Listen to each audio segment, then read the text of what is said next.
convido a igreja a pegar em suas mãos a Bíblia Sagrada e abri-la comigo no 6º livro da Bíblia, 6º livro do Antigo Testamento, o livro de Josué, capítulo de número 6. Nós leremos a partir do versículo de número 1. Louvado seja Deus, Santo, Santo é o nome do Senhor, aleluia. Livro de Josué, capítulo de número 6, versículos de número 1 em diante. A palavra do nosso Deus, ela continua sendo viva, ela continua sendo eficaz, ela continua sendo perfeitamente aplicável sobre a minha e sobre a tua vida, aleluia. E eu creio que o Espírito Santo de Deus, ele vai fazer com que a sua palavra venha fluir sobre cada um de nós nesta manhã, em nome de Jesus. Flui, Espírito de Deus, flui aqui nesse lugar. Flui sobre mim, ministra o teu propósito. O meu coração é o teu altar. Vem, Espírito de Deus, vem, Espírito de Deus. O meu coração é o teu altar.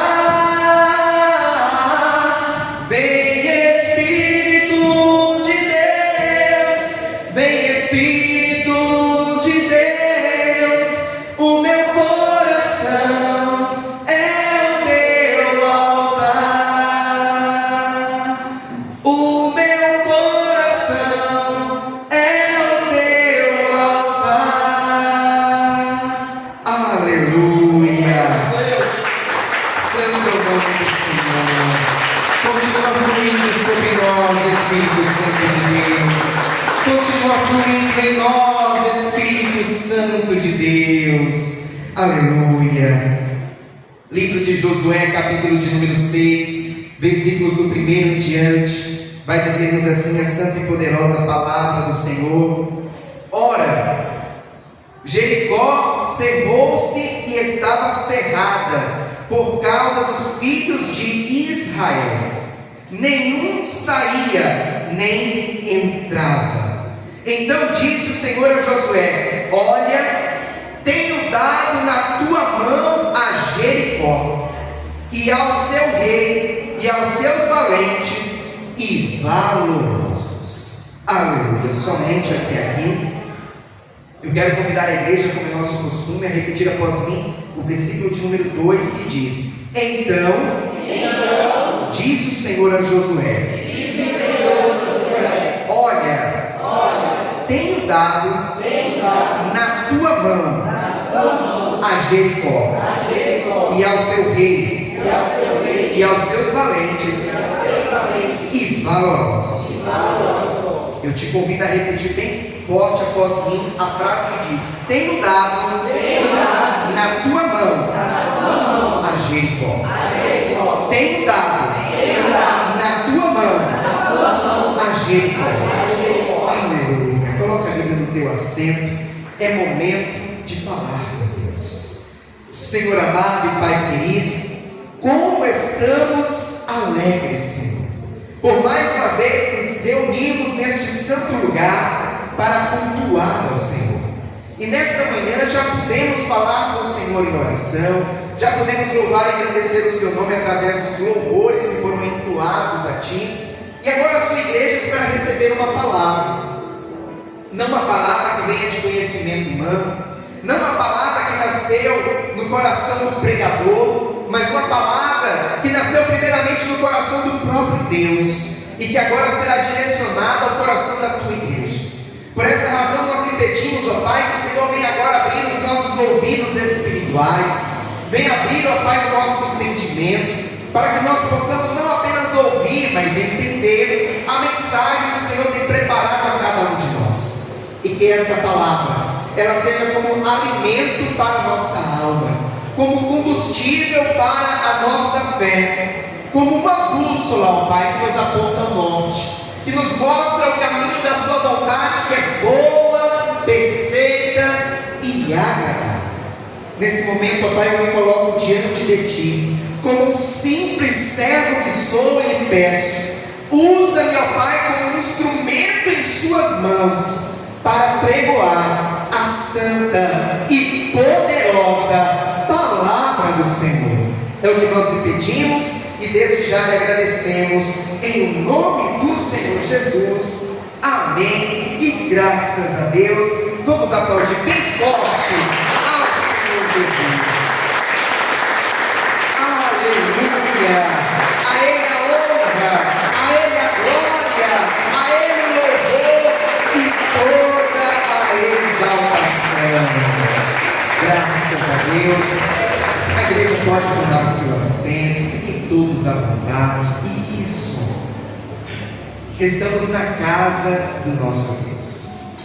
A palavra do Senhor vai nos contar, inclusive, nos últimos domingos temos falado um pouco a respeito disso, que é a respeito da liderança de Moisés sobre a nação de Israel. Nós bem sabemos que Moisés foi um grande líder no meio da nação de Israel, alguém que era respeitado, alguém que era reconhecido como um homem de Deus, como alguém que falava face a face com Deus, um intermediário entre Deus e os homens. Nós sabemos que naquela época Deus ele não falava diretamente com a nação de Israel. Deus falava com Moisés e Moisés repassava para o povo a mensagem que Deus estava enviando. No entanto, a palavra do Senhor vai nos falar que quando Moisés, juntamente com a nação de Israel, estava prestes a chegar ali na terra prometida, já estavam bem próximos, a Bíblia vai nos falar que chegou o fim dos dias da vida de Moisés nesta terra. A palavra do Senhor vai nos falar que Moisés, ele morreu, e era necessário haver alguém para dar continuidade na liderança sobre a nação de Israel. E a pessoa que foi designada, foi escolhida por Deus inclusive, para estar à frente da nação de Israel agora, foi Josué. Josué, filho de Nun, alguém que andou ali lado a lado com Moisés, aprendeu com Moisés, alguém que desde muito cedo havia demonstrado a sua fé e confiança em Deus. Inclusive, a palavra do Senhor vai nos falar que quando foram enviados os espias para observarem Canaã, entre eles estava Josué. Eram 12 espias. E quando eles voltaram de Canaã, cada um foi dando ali o seu relato do que haviam visto em Canaã. Eles foram visitar a terra, foram espiar ou espionar a terra, para ver como eram os povos que ali habitavam, ver como era a terra com relação à sua produtividade. E quando eles chegaram de lá, os 10 primeiros disseram assim: olha, realmente é uma terra que mana leite e mel, é uma terra próspera, produtiva, no entanto é uma terra de gigantes. Existem homens lá de elevada estatura, e nós, diante daqueles homens, somos como se fôssemos gafanhotos. A palavra do Senhor nos diz que por conta dessa palavra dos 10 primeiros, o semblante do povo decaiu, o povo se entristeceu, porque o povo esperava receber uma boa notícia, de que eles chegariam ali na terra e teriam êxito no que iriam enfrentar.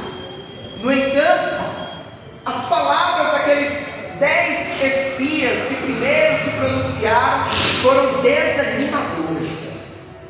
Eu abro parênteses aqui para te dizer algo importante. Satanás, ele sempre levanta pessoas ou situações para tentar nos desanimar, para tentar fazer com que nós venhamos desistir das promessas que Deus tem em nossas vidas. O inimigo, ele te observa, ele me observa, e ele sabe das promessas que Deus tem para mim e para você. Então ele trabalha em prol de impedir que nós venhamos alcançar aquilo que Deus um dia nos prometeu. No entanto, meu irmão e minha irmã, não dê ouvidos, aleluia, para o diabo. Não dê ouvidos para aqueles que tentam te desanimar. Pelo contrário, creia na promessa, creia na palavra que um dia Deus liberou sobre a tua vida, em nome de Jesus. Pois bem, os 10 primeiros trouxeram notícias desanimadoras, mas houveram dois, Josué e Caleb. Esses dois disseram assim: não se decaia o semblante de vocês, é uma terra boa, é uma terra que mana leite e mel. Sim, é uma terra que tem gigantes. No entanto, o Deus que nos fez a promessa é o Deus que entregará eles em nossas mãos. O Deus que nos fez a promessa é o Deus que cumprirá ela em nossas vidas. Aleluia. Josué e Caleb, apesar das dificuldades que eles sabiam que a nação teria que enfrentar, mas eles conseguiram ter uma visão além da dificuldade, além do problema. Na sexta-feira, aqui na mini vigília, estávamos falando sobre visão espiritual. Existe a visão natural, que é aquilo que os nossos olhos físicos podem ver, e existe a visão espiritual, que é aquilo que transcende o que é natural, o que é físico. É quando nós olhamos pela fé. Josué e Caleb, eles conseguiram ter esta visão espiritual, conseguiram olhar além das dificuldades e ver que além dessas dificuldades havia um Deus todo-poderoso que fez a promessa sobre aquela nação. E o Deus que fez esta promessa não é homem para que minta, nem filho do homem para que se arrependa, e com certeza ele cumpriria a sua boa palavra. Aleluia. Assim é, meu irmão e minha irmã, na minha e na tua vida. Aquele que nos fez a promessa é fiel e justo para cumprir. Aleluia. Pois bem, a palavra do Senhor vai nos falar que Deus então ele escolhe Josué para suceder Moisés. Nós sabemos que o livro de Josué ele começa com Deus encorajando a Josué, com Deus animando a Josué, porque nós sabemos que era uma grande nação, era um povo inclusive de difícil trato também. E a palavra do Senhor vai nos falar que Deus encoraja Josué dizendo: Josué, assim como eu fui com Moisés meu servo, eu serei contigo, não te deixarei, nem te desampararei, ninguém se susterá diante de ti. Aleluia. Ah, meu irmão e minha irmã, Deus estava encorajando aquele homem a seguir em frente. Pastor, e por que Deus estava fazendo toda essa questão de encorajá-lo? Porque o que Josué tinha que enfrentar pela frente era algo que necessitava de fé e coragem. Nós sabemos que Moisés foi um grande líder. No entanto, o propósito de Deus para com Moisés foi o propósito de tirar a nação de Israel do Egito, foi o propósito de instituir as leis, estando ali no meio do deserto. No entanto, o propósito de Deus, dentro da liderança de Josué, já era outro propósito. Era o propósito de usá-lo como um grande líder, inclusive nas batalhas. Um grande general de guerra. Porque a nação de Israel agora teria que adentrar na terra. Teria que tomar posse da terra. No entanto, aquela terra não era uma terra desabitada. Não era uma terra que estava vazia. Havia muitos povos naquela terra. Havia os amorreus, havia os filisteus, havia os jebuseus e tantos outros. Então, era necessário ir para a batalha. Era necessário empunhar a espada, a lança, o escudo e, na direção de Deus, enfrentar os inimigos. Ah, meu irmão e minha irmã, para nós tomarmos posse daquilo que Deus tem a nos entregar, nós precisamos ser perseverantes. Nós precisamos ir para a batalha espiritual. Precisamos orar, precisamos buscar, precisamos fazer propósito com Deus. Batalha do nosso dia a dia. Precisamos fazer aquilo que cabe a cada um de nós fazer.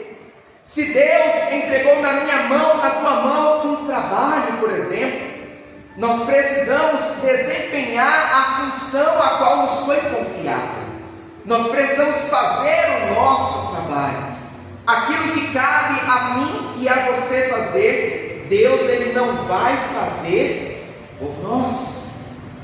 Pois bem, Josué foi levantado por Deus como líder na nação de Israel com esse propósito.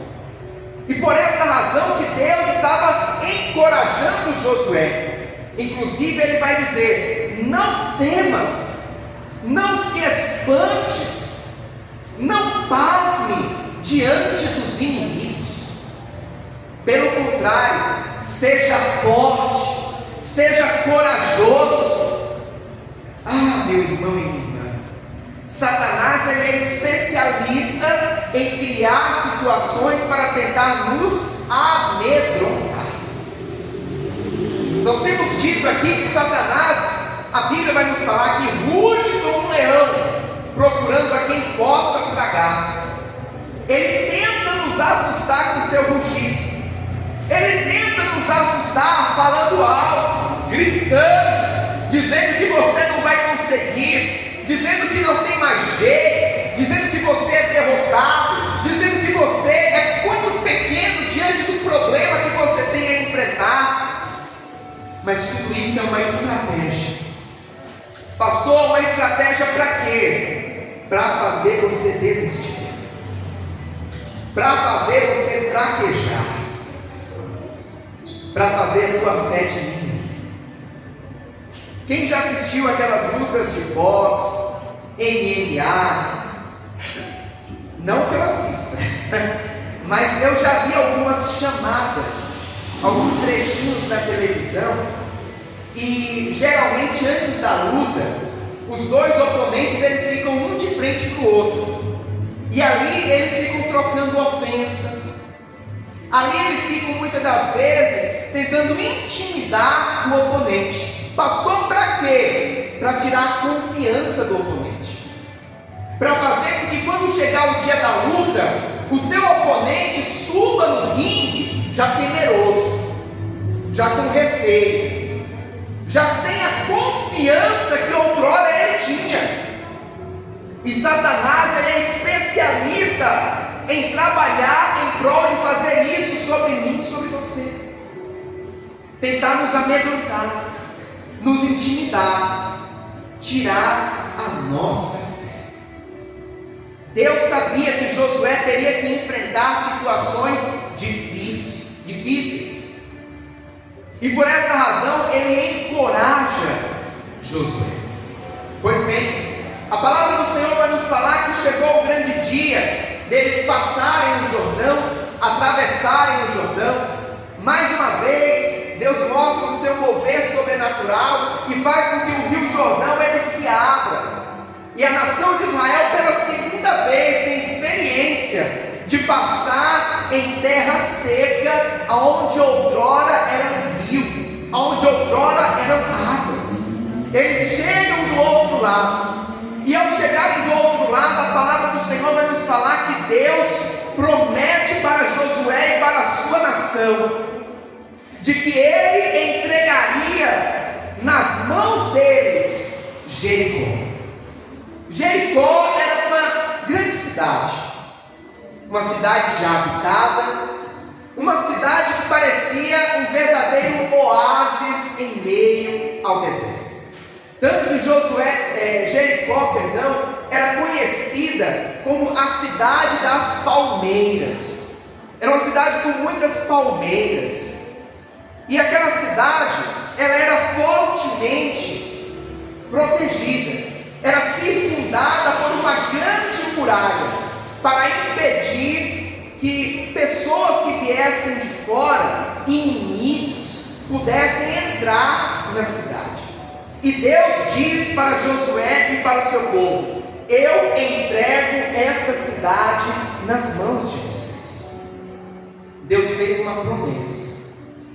Mais uma vez, Deus empenha a sua palavra, dizendo que daria algo para aquele povo, dizendo que entregaria algo nas mãos do seu povo.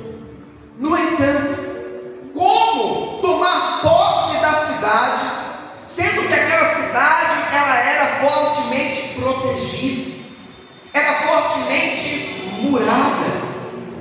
Ah, meu irmão e minha irmã, tem momentos que Deus faz promessas sobre a minha e sobre a tua vida, que dentro do nosso olhar humano e racional, parece que é impossível daquela promessa se cumprir.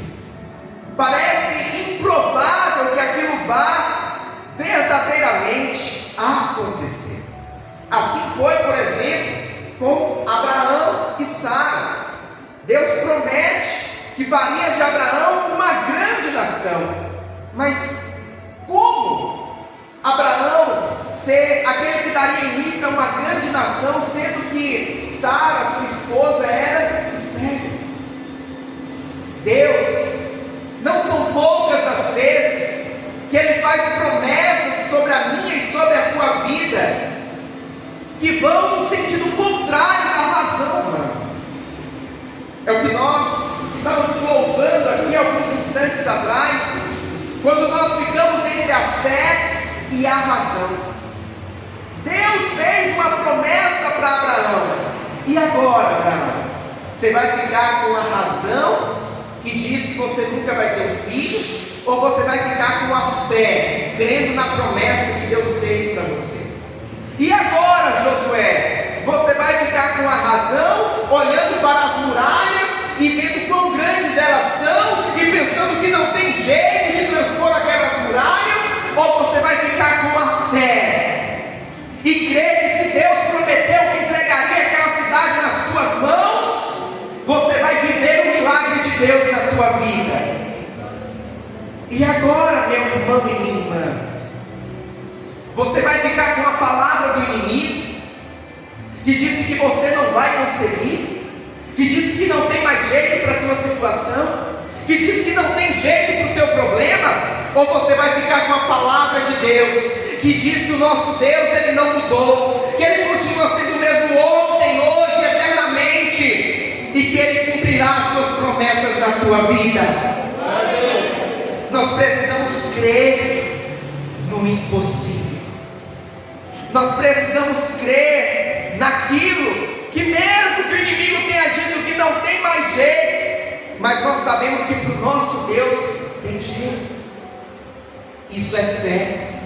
A fé é o firme fundamento nas coisas que se esperam e a certeza daquelas que não se vê. Nós precisamos crer. É muito fácil ter fé quando tudo diz que sim, quando o cenário é propício, quando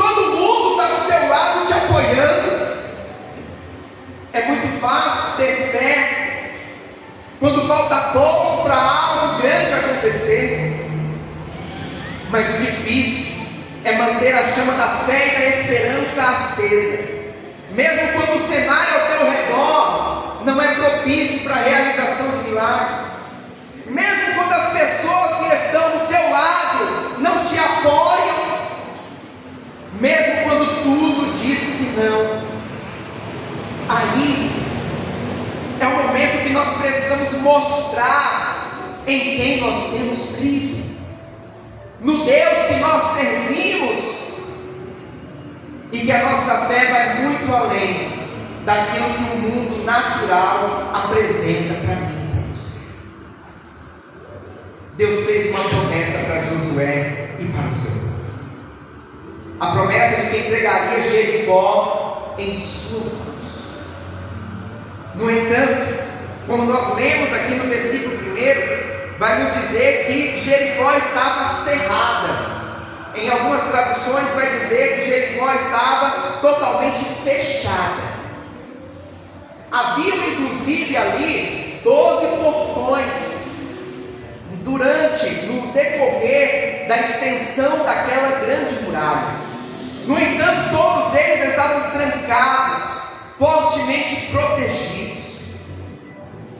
As muralhas de Jericó não são como o muro da minha casa e da tua casa.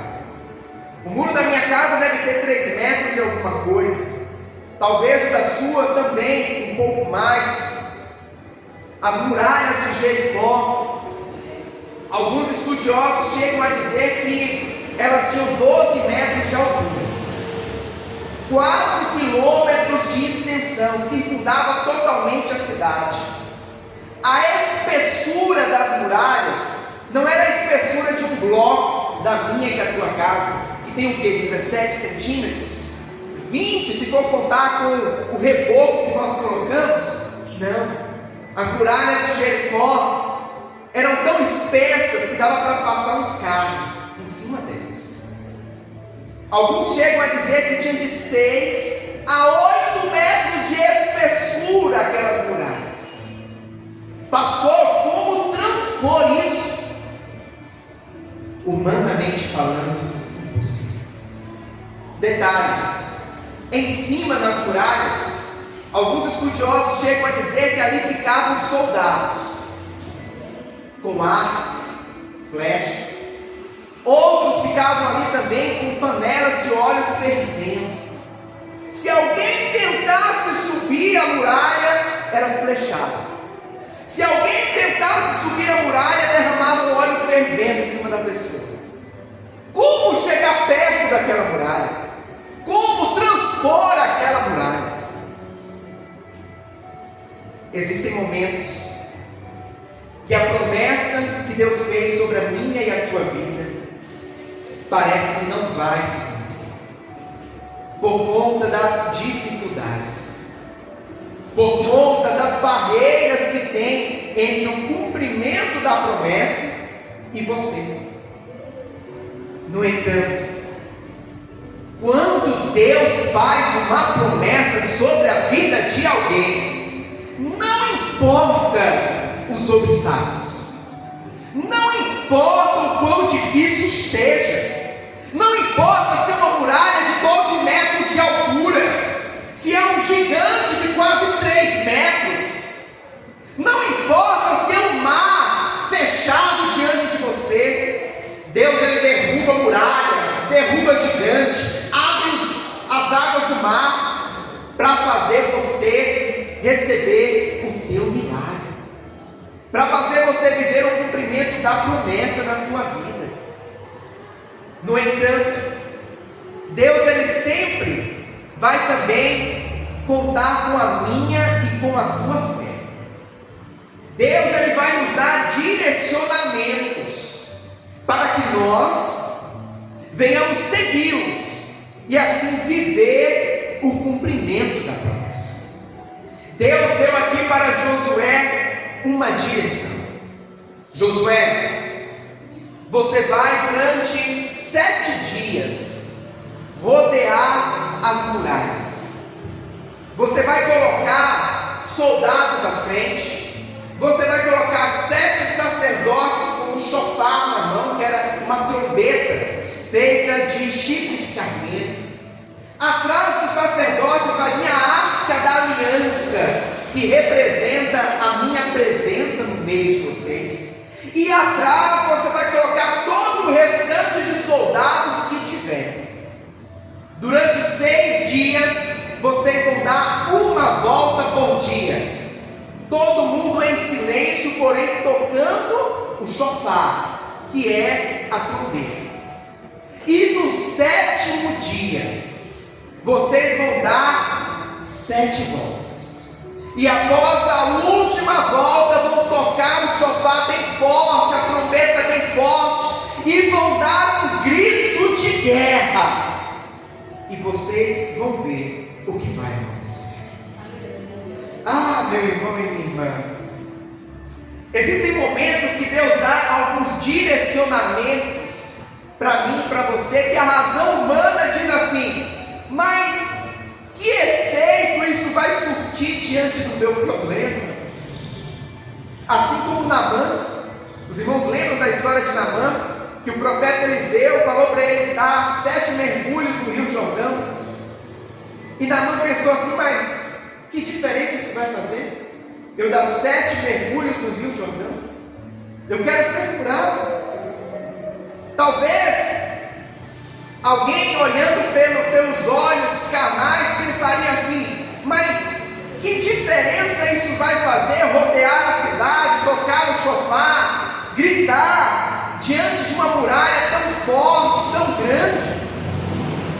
No entanto, a palavra do Senhor vai nos falar que Josué e a nação de Israel ouviram a direção de Deus e obedeceram à direção de Deus.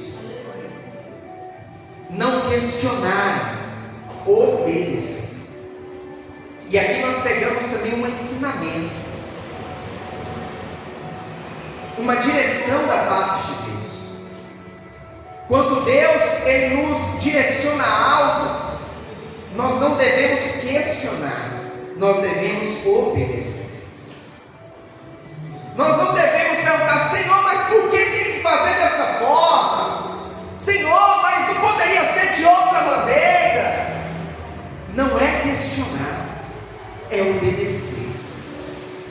Nós precisamos colocar a nossa fé em ação, obedecendo a direção de Deus e confiando que a direção de Deus é sempre a direção mais assertiva sobre a minha e sobre a tua vida. A palavra do Senhor vai nos falar que assim como Deus direcionou, a nação de Israel fez. Rodearam a cidade durante 6 dias, uma vez. No 7º dia, 7 vezes. E após a última volta, tocaram o chofar bem forte, gritaram um grito de guerra. E a palavra do Senhor vai nos falar que as muralhas que pareciam intransponíveis, as muralhas que pareciam impossíveis de ser transpostas, vieram ao chão, aleluia, e a nação de Israel pôde entrar na cidade. E agora, entrando na cidade, Deus falou: ataque, usem a espada, vençam o povo que está lá dentro. E a palavra do Senhor vai nos falar que Josué e os seus soldados venceram aquela batalha, venceu aquele povo que estava dentro da cidade e tomaram Jericó, tomaram posse daquilo que Deus havia entregue a eles, tomaram posse daquilo que Deus prometeu sobre a vida deles. Ah, meu irmão e minha irmã, coloque a tua fé em ação, obedeça a direção de Deus, confie naquilo que Deus está designando para você, e pode ter certeza que você vai viver milagres da parte do Senhor. Agora eu pergunto: se Josué tivesse questionado, se Josué não tivesse confiado em Deus, se Josué não tivesse obedecido à direção de Deus, E é por essa razão que muitos não têm vivido milagres, porque Deus dá o direcionamento e duvidam, não confiam, não querem obedecer, sem fé, sem confiança em Deus, sem obediência, não tem como viver milagres. O Senhor nessa manhã está nos dando uma direção muito clara. Nós precisamos seguir a sua direção, nós precisamos obedecer aquilo que Ele está nos ensinando e confiar que a direção dele para mim e para você sempre será o melhor para as nossas vidas, em nome de Jesus. Amém, amados? Vamos aplaudir bem forte ao Senhor Jesus.